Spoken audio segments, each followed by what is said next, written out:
Bismillahirrahmanirrahim. Assalamu alaikum. We are doing exercise 1C and question number 3 and 4 we have to do today.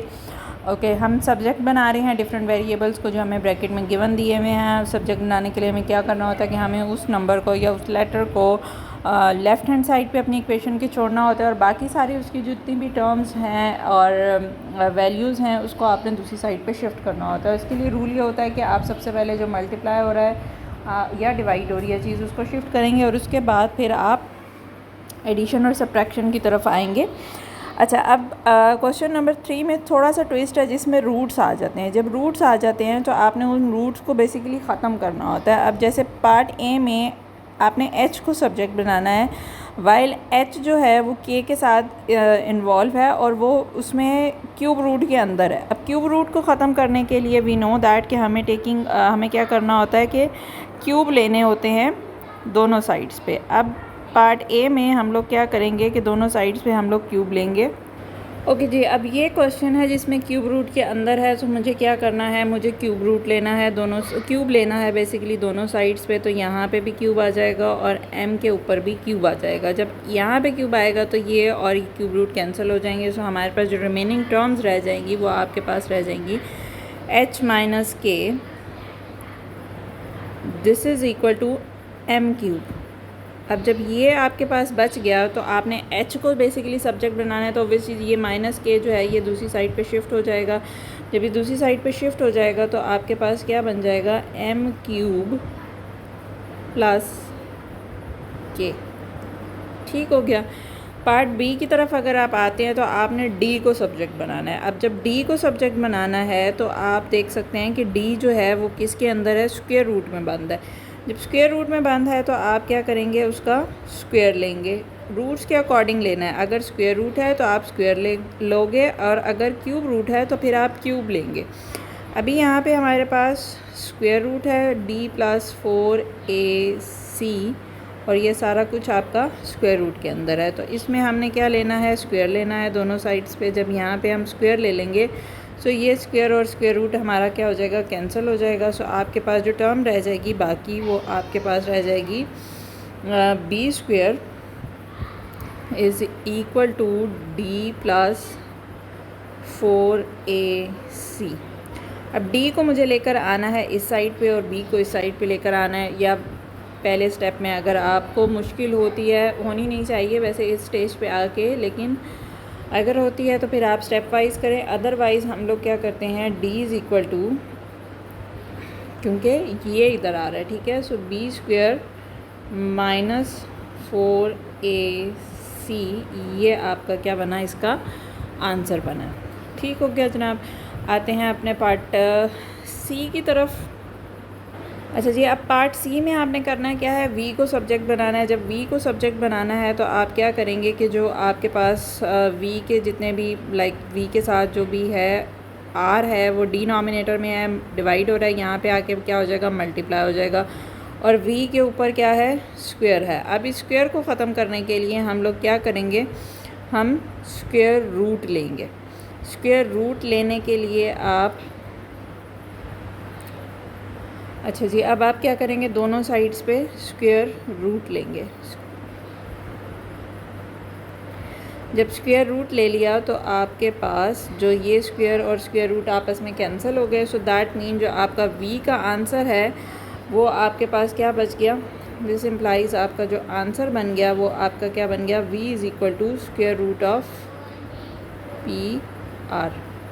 ठीक है, square root होगा तो square ले लेंगे और अगर आपके पास स्क्वायर है तो आप उसको ख़त्म करने के लिए स्क्वायर रूट्स लेंगे। They are opposite to each other, ये तो हमें पता ही है। अच्छा जी, पार्ट डी की तरफ अगर हम आते हैं तो पार्ट डी में आपने थीटा को बनाना है। ठीक है, जो ये इस तरह से ज़ीरो बन के और एक लाइन बनी हुई है, this is called theta. Basically theta के लिए आपके पास बेसिकली ये एक एंगल होता है।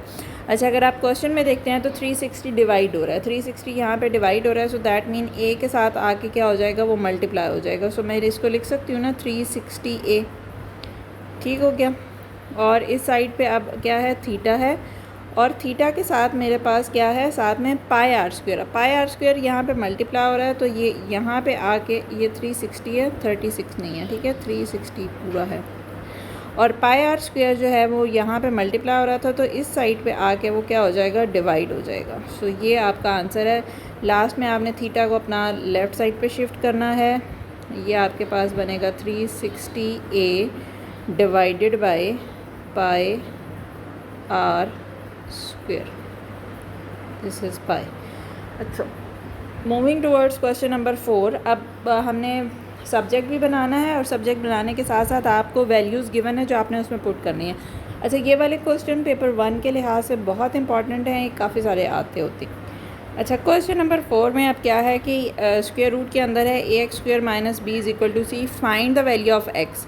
अब find the value of x का मतलब है कि आपने x को सब्जेक्ट बनाना है और बाकी सारी वैल्यूज़ आपके पास गिवन है। जब आपने x को सब्जेक्ट बनाना है सो दैट मीन यहाँ से आपने इसको स्क्वायर रूट के अंदर से निकालना है। स्क्वायर रूट के अंदर है x, तो आपने क्या करना है, ax² - b this is equal to c। Values हम बाद में पुट करेंगे, पहले हम इसको क्या करते हैं, सिंप्लीफाई करते हैं। अब आपने लेना है स्क्वायर दोनों साइड्स पे, यहाँ पे भी हमने स्क्वायर ले लिया। जब आपने स्क्वायर लिया तो ये स्क्वायर और स्क्वायर रूट कैंसिल हो गए, तो हमारे पास जो टर्म्स बच गई हैं वो आपके पास बच गई हैं जनाब।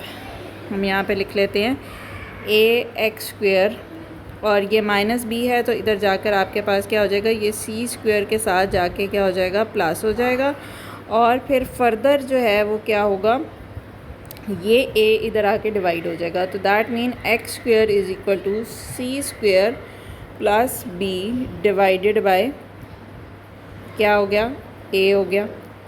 अच्छा, अब फिर आपके पास ये देखें x अकेला नहीं आया, x के साथ स्क्वायर आ गया। अब हमें क्या करना पड़ेगा, अब यहाँ पे आपको स्क्वायर रूट लेना पड़ेगा, और जब आप स्क्वायर रूट लेंगे तो आपको दूसरी साइड पे भी स्क्वायर रूट ही लेना पड़ेगा, ठीक है।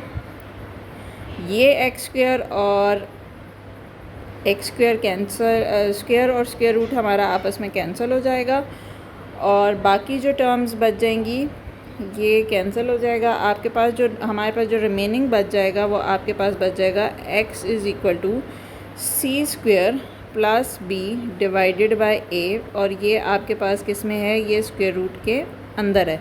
अब हमने इसमें वैल्यूज़ पुट करनी है। a की वैल्यू है 2, b की वैल्यू है 7 और c की वैल्यू है 5। सो हम इसमें वैल्यूज़ पुट करते हैं अपनी। अच्छा जी, इसमें हमने वैल्यूज़ पुट करनी है। सो ये हमारे पास आ जाएगा x = c की वैल्यू आपके पास क्या है, 5 है, सो ये आ जाएगा 5 का स्क्वायर प्लस b की वैल्यू आपके पास 7 है डिवाइडेड बाय a की वैल्यू आपके पास क्या है, 2 है, और ये सारा कुछ आपके पास किस में है, स्क्वायर रूट के अंदर है। अच्छा, अब हम चलते हैं इसकी सिंप्लीफिकेशन की तरफ। आपके पास यहाँ से आपके पास क्या आंसर बनेगा, 25 बनेगा आंसर। अच्छा जी, 25 और प्लस 7 डिवाइडेड बाय 2, और ये सारा कुछ हमारा स्क्वायर रूट के अंदर है। फिर 25 + 7 आपके पास आंसर आएगा 32। अच्छा जी, ये आपके पास आ रहा है 32 डिवाइडेड बाय 2। पहले हम इसकी कटिंग कर सकते हैं, जो कटिंग होती है पॉसिबल। कटिंग होने के बाद आपके पास क्या रह जाएगा, square root of 16। So that mean x की वैल्यू आपके पास क्या आएगी, +-4। जब भी आपके पास स्क्वायर रूट में आंसर आता है तो उसका आंसर आप हमेशा +- में लिखते हैं, डायरेक्ट सिर्फ एक आंसर नहीं आता, हमेशा 2 वैल्यूज़ होती हैं। So this is your answer.